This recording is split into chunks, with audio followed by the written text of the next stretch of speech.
Ассалаумағалейкум, құрметті достар. QG Live студиялық бағдарламасы әдеттегідей жұма күні тікелей эфирде. Біз қайтадан оралдық. QG Лига маңызды ойындар соңғы 2 тур қалды және бүгін мен Эльдар Аманбай және менің әріптестерім бұл 21-ші турдағы ойындарды саралайтын боламыз. Ендеше қонақтармен таныс болыңыздар. Бекежан Ардақұлы және Бағдаулет Ерғали. Жігіттер, қош келдіңдер. Ассалаумағалейкум. Қош көрдік. 2 аптадан бері QG Лиганың футбол туралы сөз қозғаған болатынбыз. Осы уақыт арасында біраздан бері жаңалыққа көбейді. Одан бөлек ұлттық құрамалар ойнады жас санаты бойынша, және енді басты жаңалықтардың бірі ол маусым өз соңына тақап қалды. Чемпион анықталды. Енді бірақ күміс және қола жүлдегерлер кімге бұйырады? Одан бөлек енді QG League Awards. Айтпақшы, сол жаңалықтарда енді кезек берсек, жақын арада QG Лигада енді қыздар фестивалі өтті Павлодар қаласында. Оны біз айттық. 2 апта QG Лига болған жоқ. 2 апта жанкүйер сағынды, 2 апта біз ештеме шығарған жоқпыз. Жалпы осы аралықтағы, мысалға сол FF менеджер QG Лиганың жағдай бағдарламасы бар. Ол қалай жүзеге асырып жатыр. Сол Алматыдағы QG Лига Awardsқа дайындық қалай? Өткені жақында мен енді сол сарапшы деп айтпай қойық, сол үздіктерді анықтайтын анкетаға, сауалнамаға қатыстым, бірақ оны енді қазір айтуға болмайды. Өткені сол 1 қараша күні Алматыда білетін боламыз. Бірақ енді мен сол тізімді қарадым. Сұрақ жоқ, барлығы өз орнында, барлығы дерлік керемет жігіттер. Жалпы кез келген футболшы, сол сауалнама тізімде тұрған футболшы үздікке лайық. Енді сол жағынан Бекежан қандай жұмыстар өткізді? Жалпы дайындық маусымның соңы жұмыс көбейген шығар. Жалпы жаңа өзің айтып өткендей FF менеджер бойынша жұмыстар басталды. Қазірдің өзінде бапкерлер бұл платформада жұмыс жасап, жаттығуларын апталық циклда, бір айлық циклда жүргізіп, командалармен тығыз жұмыс жүргізуде. Ал енді QG Лиганың үздіктері бойынша тоқталатын болсақ, біз журналистер қауымына, комментаторлар қауымына, сондай-ақ осы лигадағы бас бапкерлер, капитандарға осы сауалнама тізімді толықтай жібердік. Бұл жерде ең басты айта кетеріміз жанкүйерлерге, QG Лига осы үздіктерді жалғыз өзі ғана таңдамайды. Бұл жерде дауыс беру нәтижесі бойынша үздік ойыншылар қаралатын болады. Үздік гол бар. Одан бөлек үздік медиа және маркетинг саласының қызметкерлері бар. Соның барлығын тек қана біз емес, осылай сіздермен бірге дауыс берудің арқасында таңдайтын боламыз. Бағдаулет, өзің де дауыс бердің ба? Мен бармын ба деп отырсақ. Мен комментатор ретінде маған дауыс беру бұйырған жоқ. Маған ешкім ондай жіберген жоқ. Былтырғы жылы дауыс бергем. Биылғы жылы мен дауысым есепке алмапты. Есепке алмапты. Ондай былай болатын болса, Бағдаулетте қазір мүмкіндік бар ғой, өзінің үштігін кім мысалға? Шабуылшылардан, жартылай қорғаушылардан. Үздік қақпашыдан болса, Бағдаулет, сенің ойынша биылғы маусымда үздік қақпашы сенің ойынша кім? Мен сол Шахтердің қақпашысы деп есептеймін, өйткені Ян Лалов. Түсінікті, оның не үшін екенін сұрақ көп болмайтын да шығар. Енді бірақ мынау QG Лиганың енді жаңалықтарын оқып отырамын ғой, мен телеграмнан ойындарын көріп отырамын кейбір. Бірақ дегенмен сол бірнеше қақпашыларды қойыпты, осы үздік қақпашыға ұсынған екен, соны қарадым. Бірақ дегенмен Ян Лаловқа статистика жағынан да жалпы допты қайтару көрсеткіші бойынша да процент жағынан да жетіп тұрған. Бағдаулет, дауыс беру кезінде сен қандай неге қарайсың? Статистикаға қарайсың ба? Мысалға енді Ян Лаловтан аз жіберген қақпашылар бар, мысалға кейбіреулер алады да, мысалға мына Қайраттың қақпашысы 10 гол жіберді, ол мен үшін үздік дейді. Бірақ енді кейбіреулер айтады, ол бір 5-6 ойынға аз ойнады, немесе оның қорғаушылар керемет, егер Ян Лаловта сондай қорғаушылар болса, ол да жіберуші ме деген секілді. Қандай өзіне ішкі критерийлерің бар? Біріншіден енді өзім әрдайым QG Лиганың ойындарын міндетті түрде аптасына 1 ойын жүргіземін ғой. Кейде 2 ойын жүргізіп қаламын, енді спорттан жүргізген кездерде. Сондықтан мен ойындардың көбісін көріп отырамын, біріншіден. Екіншіден, сосын тек қана ол жерде статистика, доптың жіберу немесе басқаша көрсеткіштер емес, ол жерде допты тосу пайызы да бар ғой. QG Лигада бір жақсы жері ол жағынан да жүргізіліп отырады. Статистикасы. Сол жағынан да қарауға болады, мысалы, Ян Лаловтың қанша допта, қанша сейв жасаған көруге болады. Үздік қорғаушы. Сол жағынан үздік қорғаушылардан енді кімді айтуға болады? Үздік қорғаушылардан мен бұл жерде де Шахтердің қорғаушыларынан біреуін таңдап алар едім. Оны да жатқызуға болады. Өйткені Шахтер биылғы маусымда соңғы ойындарда енді Тобылдан жеңілді, Қайсармен тең ойнады, осындай бір аутсайдер, негізі енді сол ойында аутсайдер ғой негізі Шахтер жасаған. Сол ойындарда жібергенмен, бірақ Шахтердің жалпы үлкен деңгейдегі ойындарға келген кезде қорғанысы өте тамаша ойнап жатады, және биылғы маусымда ең көп құрғақ ойын өткізген команда 8 жылға ойын өткізген. Сондықтан бұл жердің тек қана қақпашы Ян Лалф емес, қорғаушылардың да еңбегі зор деп айтуға болады. Жақсы қорғанады, позициялық түрде де. Сондықтан осы Шахтердің қорғаушыларынан біреуін таңдауға болар еді. Қарағандыдан 2 адам, иә, сен үздіктер тізімінде. Каспийдің қорғаушысы бар еще, қателеспесем. Каспийдің де қорғаушылары бар, иә. Каспийде де өйткені құрғақ матчтар ол жағынан да көп. Және Исатай Байжігітте де негізі Асан қорғаушы бомбардирі деп айтсақ болады мысалға. Шынжырбек деген мысалы Каспийдегі әдемеді ғой. Иә, жартылай қорғаушы. Жартылай қорғаушыларды осы QG лигада айту өте қиын. Өйткені бізде енді жастар жас қой, көбісі 18 жасқа дейін, 17 жасқа дейін деп жатамыз ғой енді екі лигада. Мынау үлкен футболдағыдай анықтай алмайсың бұл жақта жартылай қорғаушыларды. Өйткені мысалы үлкен футболда әркімнің өзінің позициясы болса, мына әлемдік деңгейде жартылай қорғаушының міндетін енді пастармен зерттеп қараймыз. Ал QG лигада өте қиын. Бірақ енді дегенмен кімді алуға болады? Кімдерді ұсынып жатсыңдар? Мен Әділет Сәбековті айтып жүрмін мысалға. Маған өте қатты ұнайды, Атыраудың ойыншысы. Енді жалға көптеген бастапқы турларда осы өзінің жаңағы жартылай шептегі ойында жүргізіп қатар емес, Атыраудың үздік бомбардирі қатарында болды және 2 жүкті өте қатар алып өтті. Енді ең басты бұл жерде үздік шабуылшы. Сен ойынша кім? Жаңағы турнирлік кестеде бірінші орындағы тұрған шабуылшы ма, әлде Дастан Сатпаев па? 17 ойын өткізіп 19 гол соққан. Немесе басқа жігіттер ме? Иә, Дастан Сатпаев бұл жерде енді үздіктің үздігі, ол сөзсіз оны айтуға болады, бірақ дегенмен ол көп ойын өткізген жоқ қой. Және мен білем, Дастан Сатпаевтың алғашқы турларда негізгі құрамда көп шығып жүрді, одан кейін бір 5-ші, 6-шы турдан бастап па қателеспесем, қосалқы құрамға ауыстырып салып отырды. Ойын толықтай көре алмады деп айтуға. Және сосын енді Қайраттың деңгейімен салыстырып қарайтын болсақ, басқа командалармен Қайраттың деңгейін. Қайратта Дастан Сатпаевқа допты жеткізіп беретін ойыншылар да көп. Бұл жерде Дастан Сатпаевтың еңбегін жоққа шығармаймын. Ол енді мына ұлттық құраманың сапында ойнап жүр ғой. Сол жерде де өзін көрсетіп жүр. Доппен қалай жұмыс жасайтын, допты қалай алы қарай жеткізуге болатын, қай жерде ашылу керек, қай жерден табылу керек. Барлығын өте жақсы орындап жүр. Бірақ дегенмен мен осы үздік сұрмерген Бадәулет Нұралыны айтуға болады. Ол жағынан MVP. Ең үздік ойыншы. Енді бұл жерде Дастан Сатпаевты айту керек, мойындау керек. Сөз үздік. Түсінікті. Енді Бекежан, саған сұрақ, одан бөлек жаңағы қайырымдылық аукцион болады деп мен бір хабар оқып қалдым. Бұл жерде Асқат тағы берген жейдесі бар, доптар бар, бүкіл автографтармен. Бұл қандай шара?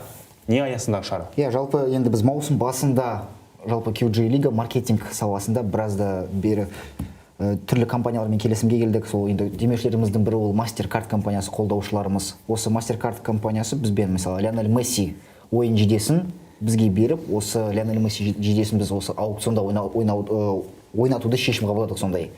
Және бұдан жиналған барлық қаражат бізде Қостанай қаласындағы балалар үйіне жіберілетін болады. Бұл жердегі басты лот енді ол Лионель Мессидің қолы қойылған Барселонадағы жидесі. Одан бөлек бізде Қазақстан ұлттық құрамасының жидесі бар. Ол жерге осы жақында өткен ойыннан кейін барлық ойыншылар өз қолдарын қойып бізге табыстаған болатын. Сол бізде екінші лот ретінде қолданылған. Және одан бөлек бізде Ангелина Лопес сынды боксшы қызымыз бар. Осы жақында ғана белбеу ұтып алған. Сондықтан да бізде тек қана футбол аясында ғана емес, сонда футболдан сырт басқа спорт түрлерімен де коллаборация ұйымдастыру дұрыс деп шешіп, осы Ангелина Лопеспен де келісімге келдік. Оның қолғабы бар бізде, қолы қойылған. Одан бөлек Игорь Шацкий сынды ұлттық құрама ойыншысының ойын қолғабы бар. Солардың барлығы осы QG лига Awards'та болатын аукционда ойнатылып, сол жерде бізде мысалға түрлі бизнесмендер болады, спортшылар болады, кино жұлдыздар болады деген ойдамыз қазір. Өйткені солардың барлығымен келісім жүргізудеміз. Осы шараға шақыру мақсатында осы адамдар. Ол бөлек болады ғой Awards'тан, Жоқ, соның ішінде болады. Мысалы бізде марапаттаудан бастаймыз. Екінші одан бөлек марапаттаудан бөлек бізде аукцион болады, және аукционнан кейін бізде негізгі бөлігі басталады. Ойыншыларды, бапкерлерді марапаттау сынды. Және сол жерде міне кино жұлдыздар, әртістеріміз, одан бөлек медиа және блогерларымыз, және үлкен бизнесмендер келеді деген сенімдеміз. Себебі қазірдің өзінде осы кісілерді шақырып үлкен жұмыс атқарудамыз. Солар қатысып, және бұл жерде жиналған барлық қаражат толықтай балалар үйіне жіберілетін болады. Мысалы, былтыр біз Игорь Шацкий сынды амбассадорымызбен Қарағанды қаласында балалар үйіне барып, балалармен бір күн бойы ойын ойнап, доп теуіп, жалпы Игорь Шацкий бір күн сол балалармен өткізген болатын. Сондай-ақ сыйларын да бердік, ал Xbox телевизорсында, бірақ биыл енді кішкене ауқымдырақ шара өткізудеміз. Жақын арада Ақтөбеде бір қайырымдылық шоу матчы өткен. Самасмақтың жейдесі 140 мың теңгеге сатылыпты. Енді біздің ойымызша енді алдағы таңда бұл енді Лионель Месси, ұлттық құрама, Игорь Шацкий сынды енді үлкен футболдағы тұлғаларымыз ғой, сол үшін бір қомақты қаражат жиналады деген сенімдеміз. Тағы да бір керемет жаңалық, бұл QG Лига жалпы... Бір секунд, Эльдар, өзің де айтпақшы осы шарада боласың ғой. Журналист ретінде. Мессидің жейдесі бұйырмайды маған. Месси болмаса, мысалы сен қанша қаражат жұмсай аласың осы? Енді мен Месси фанаты емеспін, бірақ... Жоқ, Месси демей қойып, давай сен патриот ретінде Игорь Шацкийдің қолғабына сенің максималды беретін суммаң. Және білесің өзі барлығы 50 мың теңге шығар өзім қалтамнан. Бірақ Мессидің жейдесіне бір 200 мыңдай берушім негіз. Беруші едің. Бірақ енді ол жерлерде енді неше түрлі бизнесмендер болады деп айтып қалдың ғой. Онда бізде Мессидің жейдесінің алғашқы лоты, алғашқы шағы дейік, сол 200 мың теңге болсын Эльдардың суммасы. Келісесің ба? Иә, келісем. Ешкім алмаса, мен алып кетемін. Жоқ, мен егер Бекежан мырза мені QG Лиганың комментатор ретінде алып кететін болса, мен 300 мың теңге ұсынар едім сол жейден алып. Ол жерде басталып кетті ма? Жоқ, рас айтамын, егер барсам мен қызық қой. Алғашқы суммасы ретінде осы қайырымдылыққа жұмсалады онда барлық ақша. Мессидің жейдесі үшін 300 мың теңге Бақдәулет сынды комментатор беріп тұр сонда. Иә. Қолтаңбасы бар, иә? Жақсы, қолтаңбасы бар, иә. Онда бұл моментті шортс ретінде кесейік, ютубымызға салайық. Одан кейін болып қалмайды. 350 деймін мен онда. Енді эфир аяқталамын деген отыратын сияқты. Жоқ, мен жалпысында егер максимально бере алатын суммамды айтатын болсам, мен Мессидің жейдесіне бір 500 мың теңгені қиюшы едім, өйткені ол енді аңыз ойыншы ғой. Енді бізде қазір екінші болып кетті Бақдәулет, енді 300-бен тоқталасың ба, 500-бен жоқ, егер максимально алғашқы сумманы ұсынып жаттық қой жаңа. 500-ден асмайым деп тұр ғой. 300-ден шамам жетпейді. 500-ден қарай енді шамам жетпейді енді. Шамам жетпейді деп жақында ғана өз телефон алып алдым және. Все, жақсы. Бақдәулет, онда күтіңіз.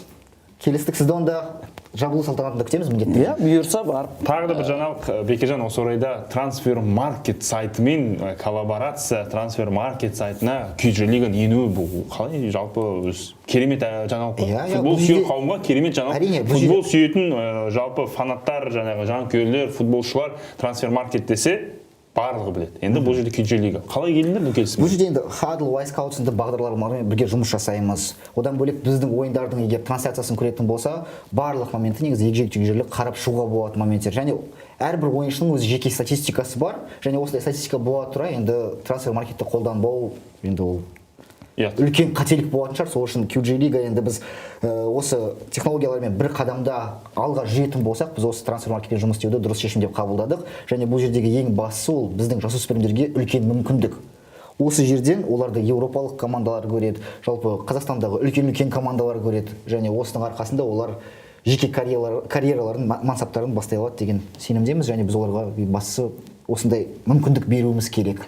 QG Лига бір орында тұрмайды, QG Лига дамып жатыр, келесі маусым өте қызық болатын сөзсіз, бірақ біз енді сол 21-ші турға аңдатпамызды жалғастырамыз, өйткені ертең әдеттегідей сенбі күні үш ойын, жексенбі күні үш ойын Инспорт телеарнасы бір ойыннан тікелей эфирде көрсетеді. Міне алдарыңызда ертеңгі күннің күнтізбесі, барлық ойындар сағат 15:00-де басталады. Бұл енді үйреншікті жайт, өйткені соңғы 2 тур әрбір әлемдік практикаға сәйкес бір уақытта басталу керек.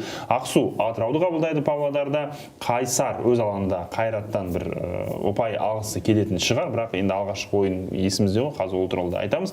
Және де Ақтөбе Каспий командасы, бұл батыстық дерби, 20 қазан күні өте керемет ойындар. Бұл күні бізде жаңағы қола және күміс медальдардың тағдыры шешілуі мүмкін. Өйткені әрбір ойын өте керемет. Шахтер өз алаңында Астананы қабылдайды.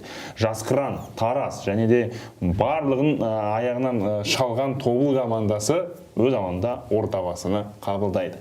Бекежан, сен үшін бұл 6 ойынның ең бір керемет ойыны, қай ойынды жалпы өзін бір түртіп аласың? Бұл күтесің. 6 ойынның ең қорқынышты Шахтер ойыны ғой, мен үшін Қарағандылық. Менде енді жанкүйер ететін команда жоқ, бірақ енді өзім Қарағандылық болғандықтан Шахтердің өз алаңындағы ойыны өте бір қиындау өтетін сияқты. Себебі бұл жерде Астана енді бестікке кіруі мүмкін. Бұлар жасөспірімдер ғой. Бұл жақта енді жануы бар, қобалжуы бар, және осы үштікке кіреміз деген бір мақсаттар да бар. Мысалы Шахтер командасын алатын болсақ, қысым бар десеңші. Иә, қысым бар. Былтыр өткен себебі бұл команда үштікке кіруге әбден мүдделі болды.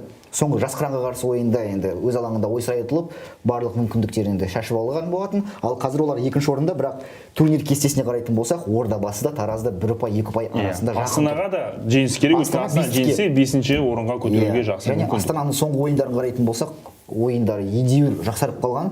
Сол үшін қарағандылық Шахтерға бұл ойын өте қиын өтеді. Психологиялық тұрғыдан, жалпы физикалық тұрғыдан болсын. Маусымда өз соңына тақап қалды, және осыған дейін біз Тобылға қарсы ойынын көрдік. Жаңа Бағдәулет айтқандай, Қайсарға менде тең ұпай, соңғы орынға айтқан Қайсар менде ұпай жоғалтты. Сол үшін бұл жерде енді Шахтер ұпай жоғалтып қалса, мен таң қалмаймын. Қайратқа қарсы толық құрамда шыға қалды негізі. Онда айту керек. Бағдәулет, сенің ойыңша 6 ойынның қайсысы ең бір қызықты, голға толы, жалпы драмаға толы ойын болады? Меніңше Тобыл мен Ордабасының ойынын айтуға болады, Шахтер мен Астанадан бөлек. Өйткені Тобыл соңғы кездері өте жақсы ойнап жүр, және қазір жалпысында Тобылды турнирдің басында негізі біз бір үздік бестікке кіретін команда ретінде көрмедік қой. Қазір тіпті Астанадан басып озып кеткен, кәдімгі алдыңғы шепте келе жатыр. Сондықтан Ордабасыға осы Шахтердің аяғынан шалған сынды Ордабасының аяғынан шалуы мүмкін деп ойлаймын Тобыл. Сондықтан және Тобылдың алаңында өтеді бұл ойын. Сондықтан өте қызық ойын болады. Ал Шахтер мен Астанаға келетін болсақ, Астана негізі көбіне өз үйінде өте қауіпті биылғы маусымда. Футбол үйінде ма? Иә, футбол үйінде. Сондықтан Шахтерда Қарағандының жерінде меніңше Шахтер бұл Астананы жеңеді да, осы соңғы турда 22-ші турда осы Тараз екеуі сол шешетін сияқты, екеуінің арасында қызық ойын болатын сияқты. Немесе сол ойында тең есеп болып, Ордабасы жеңіп кетсе, Ордабасы екінші орынға көтеріліп кетуі соңына дейін сондай бір интрига. Лига қызметкерлерінің арасында да қиындық туындап тұр ғой. Мысалға біз енді осы екінші, үшінші орын алатын командаларды енді сол өз алаңында марапаттаймыз деген өз ойымыз бар, бірақ бізде екінші орынды кім алады, үшінші орынды кім алады, кімге қандай медаль апарамыз, комплект дегендей сондай өзіміздің де былтырғыдай марапат болмай ма Эворстта болады, Эворстта чемпион марапатталады ғой. Чемпион марапатталады, иә. Сондықтан да мысалға енді екінші маусымда лига қыза түсті деп. Сендерге әрбір жаңағы Қарағандыға, Таразға, енді Қарағанды Тараз екеуі шешіледі ғой мысалға. Шымкентке бір екі түрлі делегацияны апару керек. Екеуін қола, күміспен барып, сол жерде шешесіңдер. Футболшылар шешеді ғой. Енді турнирлік кестеге мән берейік. Бұл жерде және біз енді айтқанымыздай Қайрат командасы бұрыннан бері чемпиондықты алып қойған, жиынып қойған. Екінші орында Шахтер командасы, үшінші орында 39 ұпаймен Ордабасы командасы, Тараз төрттікте, және Тобыл айтқандай Бағдәулет 6-шы орында, және екінші айналымды өте керемет өткізуде. Соңғы орын мәселесі, Бекежан, сенің ойынша бұл жерде интрига бар ма, әлде дәл осылай қалып қала ма? Ол жерде бізде Қайсар мен Ақсу таласып тұр ғой. Жоқ, ол жерде интрига жоқ сияқты. Соңғы орын Ақсу болып тұр ғой. Енді Қайсар мен Ақсу кездеседі, қателеспесем. Қайсар мен Ақсудың өз ойыны бар, және сондай-ақ Қайсар Қайратпен ойнайды ғой. Жоқ, ол енді оны Ақсу мысалы Қайсарды жеңгеннің өзінде ұпай жетпейді ғой, екі ойын жеңу керек қой деймін Қайсарға жету үшін. Ақсуға екі ойын қатарынан жеңу керек, және Қайсарға бір ғана тең ойын ойнаса болды. Бірақ енді Қайсар бұл жерде Қайратпен ойнайды. Қайраттан ұтылып қалуы мүмкін. Ақсумен ойнайды. Сонда екі ойында да ұпай жоғалтып тұр ғой. Жоқ, енді Ақсу екі ойын жеңу керек қой. Ақсу бірақ екі ойын жеңу керек. Сосын интрига бар. Математикалық тұрғыдан интрига бар. Бестікте Бекежан барлық ойын бойынша жаңа мен түсінікті. Тараз, Ордабасы, Шахтер командасы 5-ші орын кім алады? Қазірде анда 5-ші орында Каспий. Каспий, Тобыл немесе Астана. Бұл да интрига ғой енді командалар. Енді менің ойымша бұл жерде Каспий өз орнын жоғалтпайды ғой. Каспийдің ойында бар, жалпы Каспийдің бапкері де деп осыған дейін де қаншама айттық. Сол үшін Каспий негізі менің ойымша маусым басында осы үштіктен көрінетін команда деп ойлағам. Бірақ енді бестік олар үшін одан төмен орын алмау қажет. Түсінікті. Енді тағы да бір интрига, бізде үздік бомбардир кім атанады? Өйткені қазір соңғы турларда Ордабасының шабуылшысы Бағдәулет Нұралы бірінші орынға шығып кетті. Екінші орында Азамат Тұяқбаев, Дастан Сатпаев секілді Қайраттың мықты шабуылшылары бар. Бағдәулет, сенің аттасын үздік шабуылшы номинациясын жалпы ұта ала ма? Өте қиын айту, өйткені енді Қайраттың соңғы ойындарын қарайтын болсақ, мысалы Қайсарды мен Қайратқа бір кәдімгідей қиындық тудыратын команда деп айта алмаймын. Бұл жерде енді Азамат Тұяқбаев та Дастан Сатпаев та екеуін бір ойынға қатысса, Бағдәулеттен озып кетуге әбден мүмкіншілігі бар екеуінің де. Сондықтан бұл жерде дүп басып айту өте қиын. Тіпті соңғы турда да шешіп кететін де шығар. Әрине, бұл жақта интрига бар, кім үздік бомбардир атанады, бірақ бұл жерде енді егер кішігірім инсайт немесе күнтізбеге қарайтын болсақ, Қайраттың Испаниядағы ойыны бар Бетисқа қарсы. Енді Қайрат турнир кестесінде барлық жағдайда шешіп қойды. Бірақ енді менің ойымша Қайрат командасы таңдайтын болса, үздік бомбардирді таңдаймыз ба, немесе Бетисқа қарсы әдемі ойын, жеңісті ойын күтеміз ба десе, менің ойымша Сатпаевты да, жаңағы Тұяқбаевты да барлығын Испанияға сақтап қалады. Ал Қайсарға қарсы бір аралас құрам ойнап Исмаил Бекболат секілді шабуылшылар. сондай болады деген сенімдемін. Исмаил Бекболатта да негізі мүмкіндік бар ғой, 2 ойын бар ғой, 2 турда бір Бекболатта қанша гол бар қазір? 14 гол бар. Ал Бағдәулетте 21 гол бар. 7 гол. Қиындау.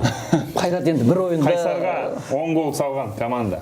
Қайрат. Ол жерде Дастан Сатпаев 5 гол салды ма есімде? және ауысып кетті ол Дастан Сатпаев ол ойында. Менің ойымша Бағдәулет Нұралы осы өз орнында қалады, үздік бомбардир ретінде. Иә, енді сол 19 қазандағы өтетін әрбір ойынға бір саралай бір экспертиза жасайықшы, қарайықшы.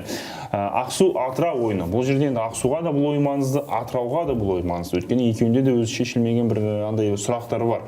Ақсу Атырау, Бекежан, сенің ойынша бұл жерде мұнай өлкесінен келген футболшылар жеңіске жете ме? Менің ойымша Атырау командасы бұл жерде еш қиындыққа тап болмауы керек, бірақ бұл жердегі ең бастысы олар Павлодарда ойнайды ғой, иә? Павлодардағы ауа райы қандай болады? Ақсу Атырау ауа райына шыдай ма? Жалпы тең нәтиже күтіп қалуымыз да әбден мүмкін негізі. Бағдәулет, сенің ойың? Менің ойымша Атырау жеңіске жетеді деп ойлаймын. Өйткені Атырау маусымның басынан негізі осы алғашқы бестікке таласып келді ғой. Маусымның ортасынан таласып кетті негізі. Соңғы ойындарда енді бір маусымның ортасынан бастап кішігірім салғырттық танытқан болмаса, сондықтан бұл Ақсуға қарсы ойын олар қиындық тудырады деп айта алмаймын. Енді қандай күн болса да, сырт алаңда болса да Атырау жеңіске жетеді деп ойлаймын. Алғашқы турда Атырау командасы 5-1 алғашқы айналымда, 10-ші турда 5-1 есебімен жеңген болады ойсырайды. Бірақ ол ойын Қайрат пен Қайсар арасында ойынға жетпейді. Өйткені жаңа біз айтқандай Қайсар 10 гол өз қақпасына жіберіп алды Алматыда. Бірақ енді Қызылордадағы ойында Бекежан сол сценарий қайталана ма, әлде сол басқа қосалқы құрам деп айтпай қойып, аралас құрамның ойыншылары, Қайраттың ойыншылары енді маусымда бір не қойылды ғой оларға мақсат күйжі лигадағы бүкіл ойындардан ұтылмау деген секілді. Бір ойында да ұтылмау. Бұл ойында енді Қайсар жеңіске жетеді деген ондай болмайды. Енді Қайрат командасы бұл жерде фаворит.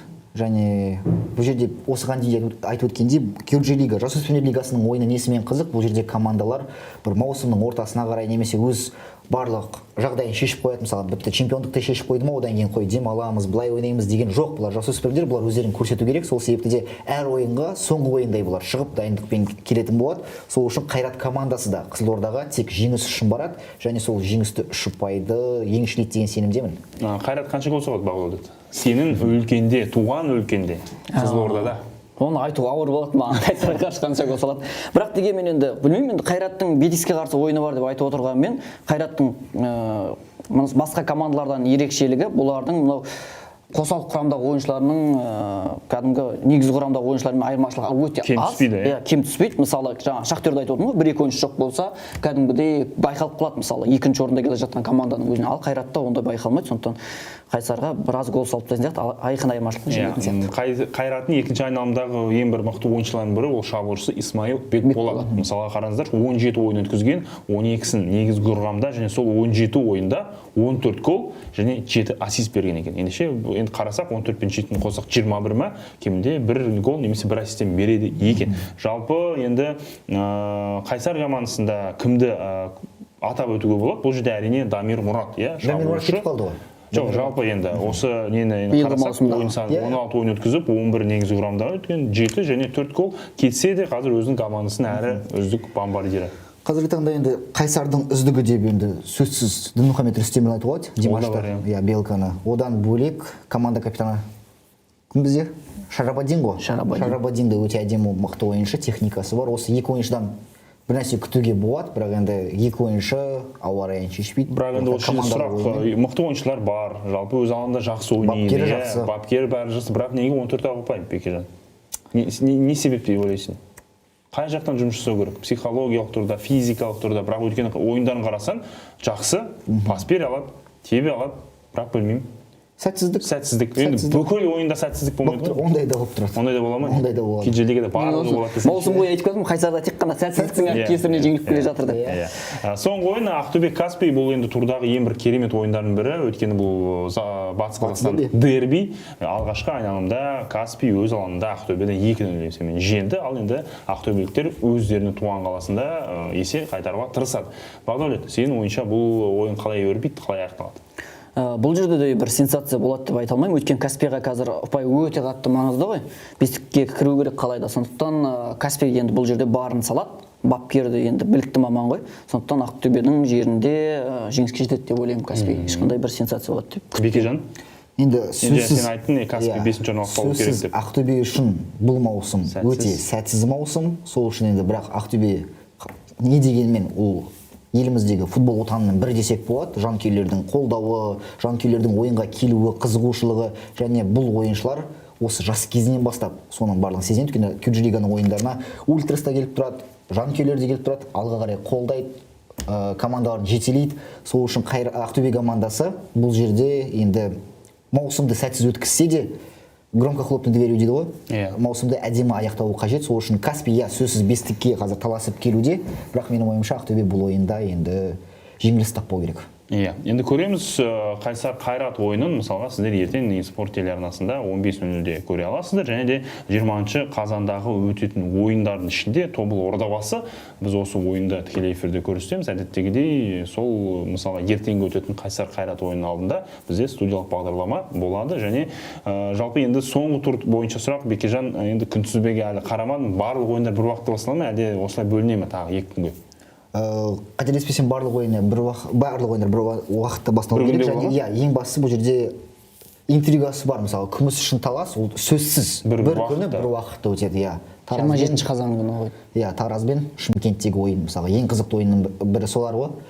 Тараз өз алаңында Шахтерді қабылдайды, Ордабасы енді қай медаль үшін таласатын көреді жатар. Енді Кюджи-лига аяқталады, Awards өтеді, одан кейін енді келесі маусымға дейін лиганың жұмысы не болмақ? Жаңа ғана өзіміз айтқандай Кюджи-лига Awards барысында бізде аукцион өтеді. Сол аукционның нәтижесі бойынша бізде қаражат жиналады. Ол қаражатты біз желтоқсан айында барасыздар. Жаңа жылға қарсаңында ма? 16 желтоқсанға қарай барамыз. Тәуелсіздік күніне. Тәуелсіздік күніне қарай Қостанайға барамыз. Жалпы осы мерекелік көңіл күй сыйлаймыз деген ойдамыз балаларға. Одан кейін естисіздер. Жылды аяқтаймыз, келер маусымға дайындықты бастаймыз. Енді қаңтар айынан бастап бізде мысалы келесі жылы, келесі маусымда лига ауқымы ұлғаяды. Ол дегеніміз нақ шешілді ме? Ана жол әлі белгісіз. Жас санаты міндетті түрде қосылады. U16 жас санаты осы жақында ғана өткен исполкомда шешілді. 16 жас санаты қосылады. Б бола ма әлде біреу бола ма? Элиталық дивизионда бізде 18 жас санатына жаңағы 2 жас қосылады. Міне 17, мысалы қазіргі U17 А, Б бар ғой, олар 18-ге 2 жас санаты бойынша көтеріледі. 16 жасында 2 жас санаты болады, ал соңғы жас санатында оларда тек қана А дивизионы ғана болады. Одан бөлек енді қазіргі таңда Қазақстан футбол федерациясымен бірлесе жұмыс атқарылуда, әлі нақты шешімі нақтыланған жоқ, бірақ қыздар лигасын ашу да жоспарда бар, бірақ оның нүктесі әзірге қойылмады. Әлі белгісіз деп отырсыз ғой. Әзір белгісіз, Бағдәулет, сіз не істейсіз? Кюджи-лига біткен соң? Мен Кюджи-лиганың сол дайындығы біткен күтем келесі маусымның басталған. Енді келесі маусымда енді Бекежан айтып отыр ғой, жаңа лигалар ұлғаяды, ендеше ойындар да ұлғаяды. Енді біз әдеттегідей білеміз ғой, Кюджи-лига әрбір ойынды тікелей эфирде YouTube-тан болсын, телеарналардан болсын көрсетеді, және сол себепті жаңа жұмыс орны, мысалы жаңа жұмыс емес, жаңа сан жағынан ойын саны көбейеді ғой. Мысалы жаңа түсінуім бойынша келесі маусым 18 жасқа дейін А және Б, 17 жасқа дейін А және Б және 16 жасқа болады. Сосын енді қыздар қосылуы мүмкін. Ондай болса енді бізге де ойын жағы көбейеді. Және енді осы бір орайда енді Қайсар мен Қайраттың ойынын жаңа талқылап жатырмыз ғой. Бір Қызылордаға барған кезімде Қайсардың ойыншыларын кездестіріп қалдым бір жерде. Сөйтіп жаңа ол жігіттерге енді сәттілік тілейін деген, өзім Қызылордадамын ғой, осы айтып жатыр, сені көрдік бір жерден, студиялық бағдарламаларда көрген екенбіз ғой деп Қайсардың ойыншылар. Сосын енді мен бірақ Елдар отыр, әрдайым айтамын, енді Қайсарға сәттілік жетіспейді, мен Қайсарға сенемін, бірақ енді сенімді ақтамай жеңіліп қалып жүр. Сол жігіттер айтқан, сенімді ақтаймыз, жеңіске жетеміз, біз алда уақытта дәлелдейміз деп. Енді осы Қайратқа қарсы Қызылордада өз үйімізде жігіттерге сәттілік тілеймін енді.